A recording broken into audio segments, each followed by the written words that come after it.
It was supposed to be the happiest night of my life, my dad's 65th birthday. The lights in our backyard twinkled, laughter echoed, and I stood there with a velvet box hidden behind my back.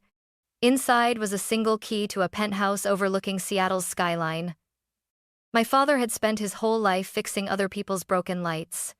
That night, I wanted to light up his world. When he opened the box, his hands trembled. "Lily, this is too much," he whispered, tears pooling in his eyes. "You've already given me everything." I laughed through my own tears. "No, Dad, you gave me everything. This is just me catching up." That night, he hugged me tighter than he had in years. I thought I'd finally done something perfect. Months later, I would learn that perfection doesn't last, especially when family and envy collide. Dad's birthday dinner was loud, messy, and full of love, exactly how he liked it. My mom had made her famous roast, the kind that filled the whole house with the smell of garlic and thyme. My sister Nora sat across from me, her husband Derek checking his phone every few minutes, pretending to be interested. I didn't care. Tonight was about Dad. He'd spent 40 years as an electrician, the man everyone in the neighborhood called when the lights went out. He never charged the elderly, never complained about crawling through attics in freezing winters. He was quiet, steady, the kind of man who kept everything running, including our family. After dessert, I stood up and clinked my glass. "Dad," I said, my voice trembling. "You've spent your whole life fixing things for other people. Now it's my turn to fix something for you." Everyone turned to look. Mom's hand went to her mouth. I took out the small velvet box and handed it to him. "Happy birthday." He opened it slowly. When he saw the key inside, his brows furrowed. "What's this?" "It's to your new home," I said softly. "A penthouse at Mirren Residences overlooking the bay." For a moment, the room went still. Then Mom gasped, and tears filled her eyes. "Lily, you didn't—" "I did," I said, smiling through my nerves. "You both deserve a place where you don't have to worry about leaks or bills or noisy neighbors. Somewhere beautiful, peaceful finally." Dad looked down at the key, then at me. His lips trembled. "Sweetheart, this is too much. Not for the man who worked every Christmas so our lights stayed on," I said. "Not for the woman who sold pies just to buy my school uniform. This is for both of you." He stood and hugged me. His arms were strong but shaking. "I don't know what I did to deserve a daughter like you." Behind him, Nora's voice cut through the emotion. "Wow, Lily," she said, smiling tight. "You really went all out this year." Her tone was polite, but I caught the edge beneath it, a note of disbelief or jealousy. Still, I ignored it. That night, when we drove to show them the penthouse, Dad was like a kid seeing the world for the first time. He ran his fingers along the glass walls, looked out over the city lights and whispered, "Feels like a dream." Mom turned to me, eyes shining. "Thank you, honey. You've given us more than we ever imagined." As I watched them stand by the balcony, silhouetted against the Seattle skyline, I felt a warmth in my chest, the kind that made every struggle, every lonely night on the road, worth it. If only I'd known how quickly that warmth would turn to ice.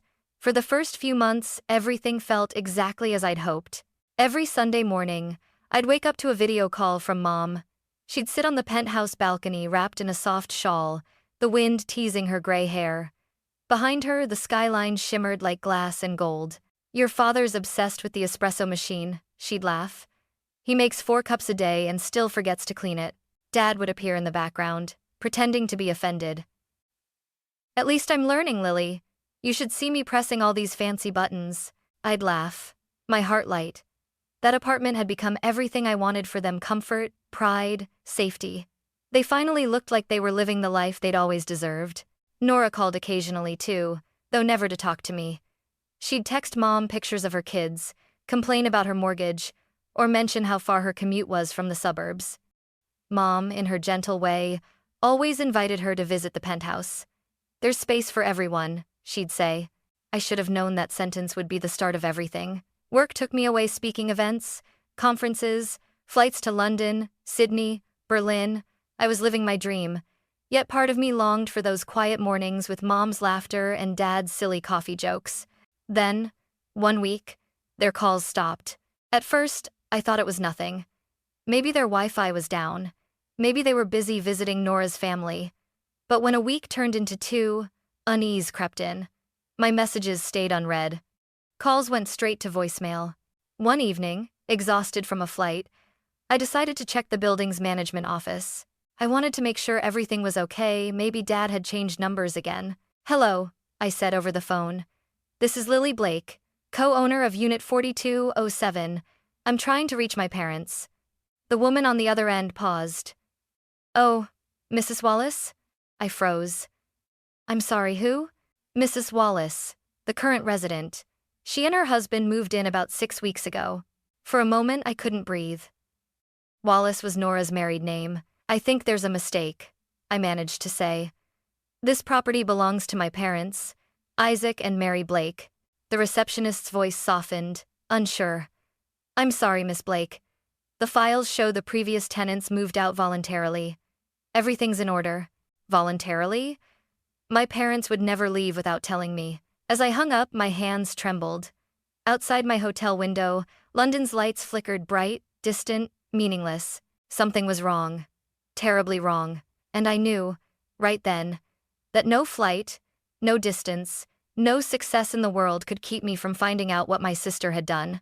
By the next morning, my ticket home to Seattle was booked. The rain greeted me when I landed in Seattle, as if the sky itself knew something had gone wrong. I drove straight from the airport to the Mirren residences, my heart pounding so hard I could feel it in my throat. The lobby looked the same: elegant marble floors, golden lights, soft music echoing through the air. The security guard smiled politely. "Welcome back, Miss Blake," he said. "Your sister mentioned you might be visiting soon." My stomach turned. My sister mentioned me? I took the elevator to the 42nd floor, each ding of the passing floors echoing like a countdown. When the doors opened, the hallway smelled faintly of lavender, just as I remembered, but something felt off. The air was too still, too quiet. I knocked 3 times on the penthouse door. Footsteps approached, and then I saw her. Nora stood there in a silk robe, hair perfectly curled, holding a steaming cup of coffee like she owned the place. "Lily," she said flatly, her brows lifting as though I were an unexpected delivery. "You're back early." I tried to smile, but my voice shook. "Where are Mom and Dad?" She hesitated, then took a slow sip. "They decided city life wasn't for them. Too noisy, too high up. They went back to Spokane." I blinked, my mind racing. "They left? Without telling me?"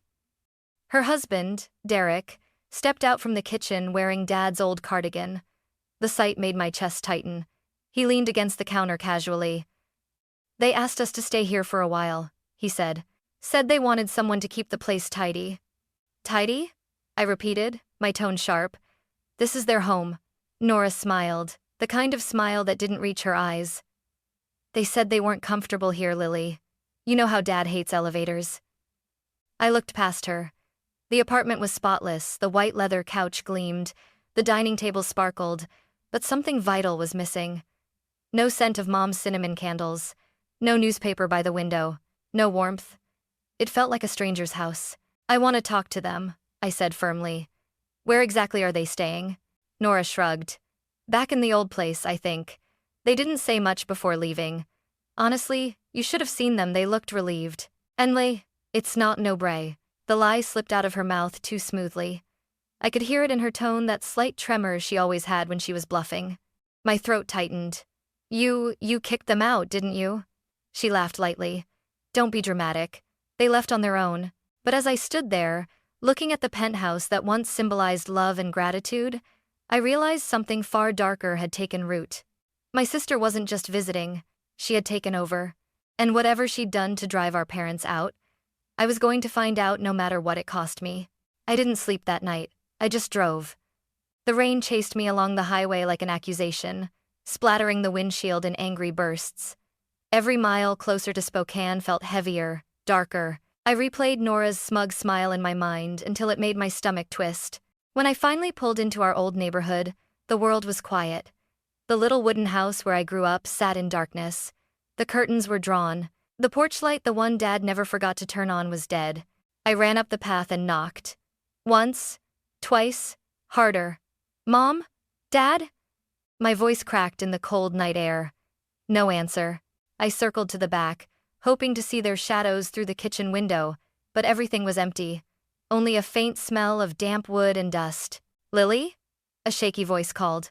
I turned to see Mrs. Whitaker, our old neighbor, standing in her doorway in a pink robe, her white hair frizzed from sleep. Her eyes widened when she saw me. "Oh dear child, you're back." I rushed toward her. "Mrs. Whitaker, where are my parents? Are they inside?" She hesitated, pressing a hand to her chest. "No, sweetheart, they're not here. Isaac's been in the hospital for weeks now. Sacred Heart Medical Center. He collapsed." The world tilted beneath me. "Collapsed?" She nodded sadly. "Your mother's been staying there day and night. Hardly eats. You should go, dear. They need you." By the time I reached the hospital, my hands were shaking so badly I could barely fill out the visitor form. The nurse led me down a sterile hallway to room 214. When I pushed open the door, I saw Mom first, her head bowed, her fingers curled around Dad's pale hand. "Mom," I whispered. She looked up, her face hollow with exhaustion, then gasped. "Lily?" She stood, trembling, and threw her arms around me. "Oh, thank God." Dad lay motionless, his breathing shallow. Machines beeped softly beside him. "What happened?" I asked, my voice breaking. Tears streamed down Mom's cheeks. "It was raining that night. We were arguing with Nora and Derek. Your father tried to stand his ground, but Nora said..." Her words faltered. I gripped her hand. "Said what?" "She said we were embarrassing you," Mom choked out. "That we didn't belong in such a fancy place. That you only gave it to us out of pity." Isaac tried to stop her, told her she was wrong, but she laughed. She called him old-fashioned, said we were a burden. My heart clenched so hard I thought it might break. "Your father couldn't take it," she continued, her voice trembling. "He said, 'Eleanor, pride is all we have left.'" Then he packed a small bag and walked out into the storm. I begged him to wait, but he wouldn't. He said he'd rather sleep in the rain than stay where he wasn't wanted. It's Stan load. I buried my face in my hands, the guilt crashing over me like the thunder that had chased him that night. The gift I'd given with love had become the reason he nearly died. I turned to Mom, my jaw set. "I'm going to fix this," I said quietly, "no matter what it takes." She just nodded, eyes red, whispering the same words I once told Dad on his birthday. "You've already given us everything, Lily." But I knew she was wrong. I hadn't even started yet. Dad woke up 3 days later. His voice was barely a whisper, but his eyes, those kind, steady eyes I'd known since childhood, were still full of warmth. "Hey there, Trouble," he murmured, smiling faintly when he saw me by his bedside. "Didn't think you'd fly all the way home just to watch me nap." I tried to laugh, but the sound cracked in my throat. "You scared me, Dad. You really did." He squeezed my hand, his grip weak but sure. "Don't blame your sister too much, sweetheart. People make bad choices when they feel small." His words only twisted the knife deeper. Even lying in a hospital bed, hooked to machines, he was still protecting the people who had hurt him. After making sure Mom ate something for the first time in days, I stepped out into the hallway, my mind already spinning with plans. I wasn't going to scream or beg. That wouldn't fix anything. I needed to take back control the right way. That evening, I met with our family lawyer, Michael Grant, a tall man with silver hair and a calm, measured tone. He listened silently as I told him everything. The eviction, the storm, my father's collapse, my sister's lies. When I finished, my voice was shaking. "I want them out. I don't care how long it takes." Michael folded his hands.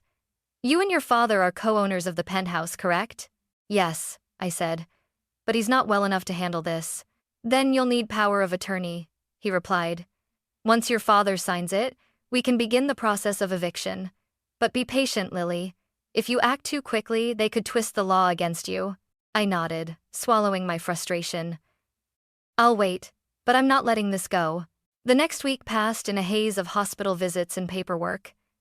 Every night, I stayed by Dad's bed, helping him sip water, reading him his favorite detective novels, pretending everything was fine. But inside, I was burning. When he was strong enough to hold a pen, I placed the papers before him. His hand trembled as he signed, but his eyes never wavered. "Do what's right, Lily," he said quietly. "Not what's angry." I bent down and kissed his forehead.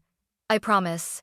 The following morning, as I drove back to Seattle, the clouds parted just enough for sunlight to break through. It poured across the road like a promise, fragile but real. The penthouse towered ahead, glass glittering in the daylight. Once, it had been a symbol of pride. Now, it was a reminder of betrayal. I parked in front of the building, exhaled and whispered to myself, no more running. It was time to reclaim what was stolen, not just the apartment, but my parents' dignity. And deep down, I knew Nora wouldn't give it up easily, but neither would I. When I walked back into the Miran residences, the place didn't feel like home anymore. It felt like a battlefield wrapped in marble and glass. The receptionist looked startled when I walked up to the desk, suitcase in hand. "I'm here to check in," I said, smiling faintly. "Penthouse 4207. Her eyes darted uncertainly. "Miss Blake, your sister."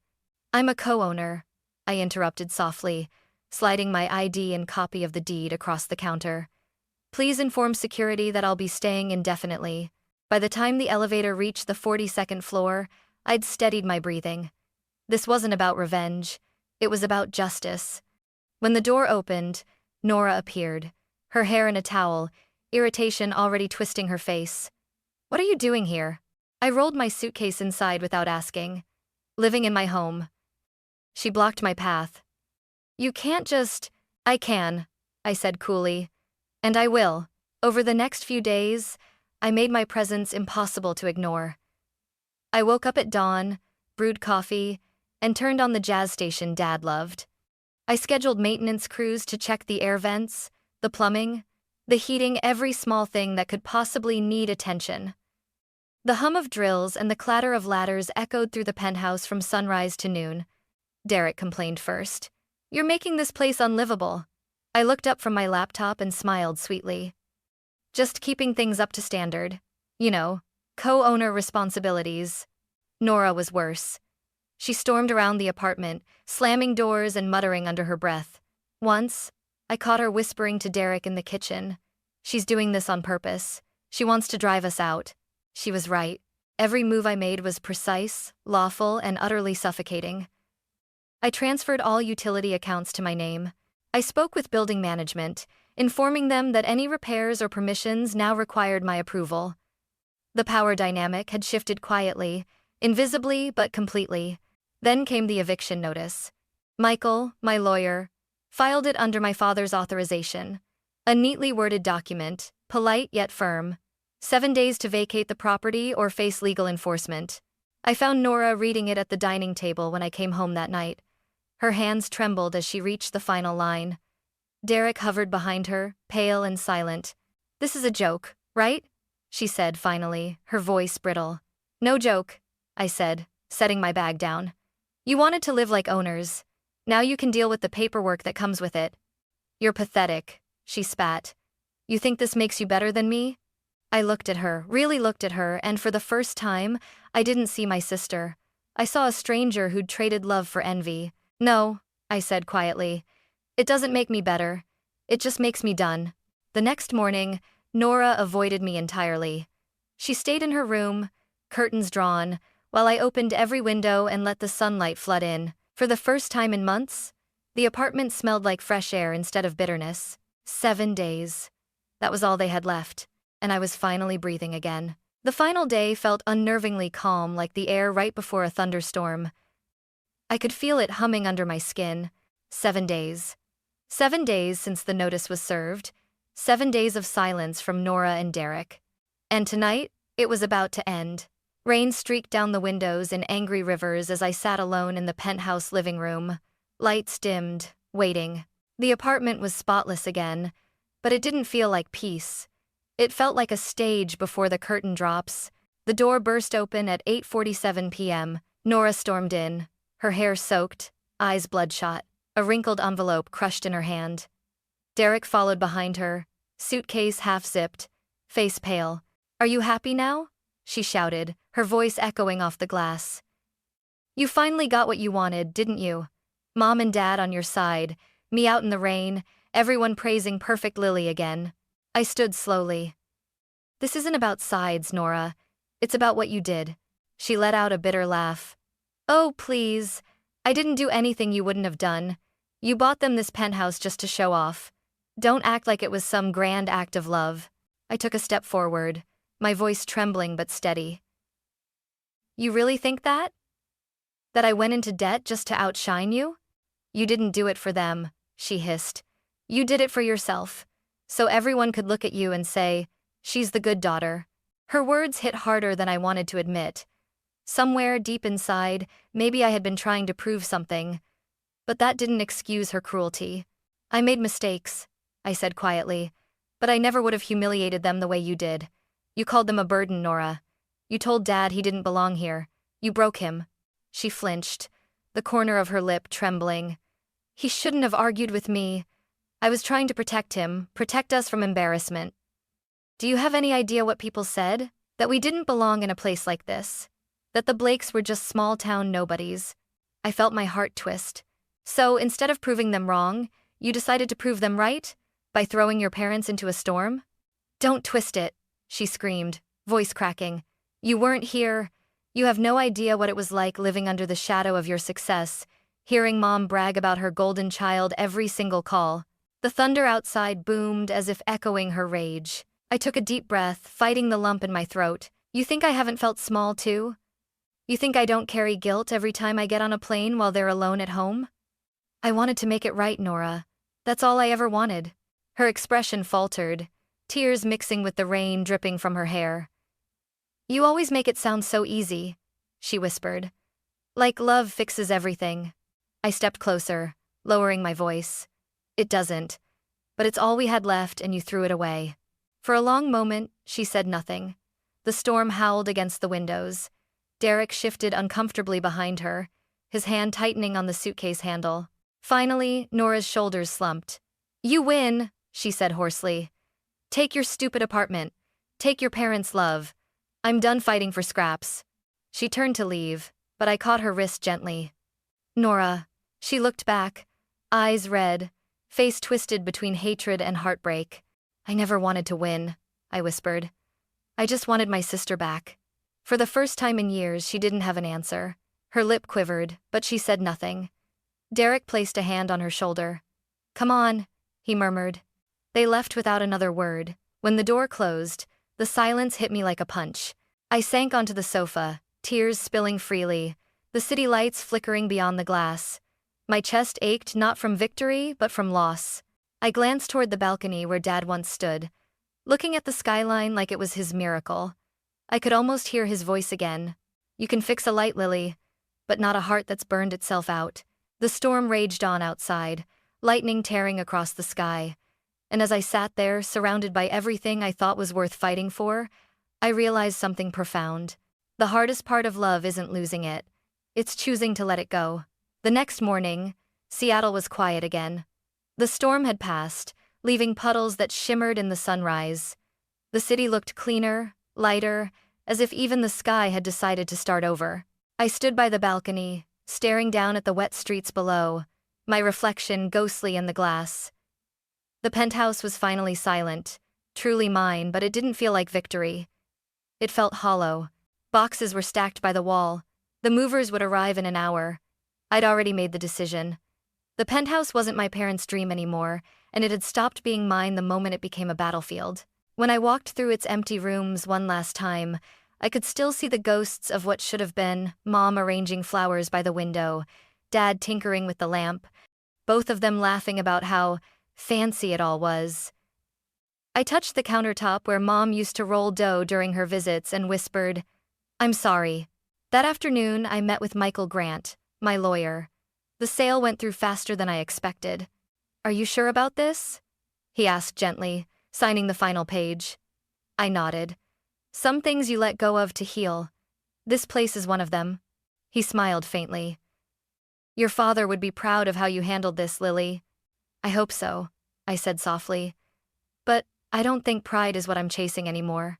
When I returned to Spokane a few days later, the air smelled of pine and wet earth. The little wooden house repaired, freshly painted, with a new light on the porch stood exactly as I remembered. Mom opened the door before I even reached the steps. Lily, she said, her voice trembling with warmth. "You're home." I hugged her tight. Dad sat in his favorite chair, a wool blanket over his knees, smiling at me like he'd been waiting his whole life for this moment. "Well," he said, chuckling, "looks like we're back where we belong."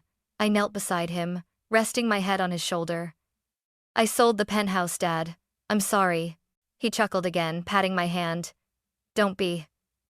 That place was beautiful, but it never felt like home. He gestured around the tiny living room. The crackling fireplace, the old photos on the wall, this is home. Because we're together. His words washed over me like sunlight after rain. For the first time in months, I felt peace. A month later, I used the money from the sale to open something new, the Blake Family Foundation, a community center on the outskirts of Spokane. Its mission was simple: to help elderly people who'd lost their homes find shelter and dignity again. On opening day, Dad cut the red ribbon himself, hands still trembling but steady enough to hold the scissors. Mom stood beside him, tears glistening. The crowd clapped, but all I saw was their joy. "This is the best thing you've ever done, sweetheart," Mom whispered. I smiled through tears. "No, Mom. The best thing I ever did was come home." As the sun dipped below the hills, I stepped outside and looked up at the fading sky. Somewhere out there, my sister was probably starting over too. Maybe one day, she'd remember who we were before pride tore us apart. I didn't hate her anymore. I just hoped she'd find her own peace, the way I finally had. That night, as I sat on the porch between my parents, the warm light spilling from the windows behind us, Dad sighed contentedly. "You know, Lily," he said, "for someone who used to chase the sky, you sure found your way back to the ground." I laughed softly, leaning against him. "Yeah, Dad. I think that's exactly where I belong." The porch light flickered once, just like old times, and for a moment, everything was simple again. 3 people, 1 home, and a peace no storm could ever take away.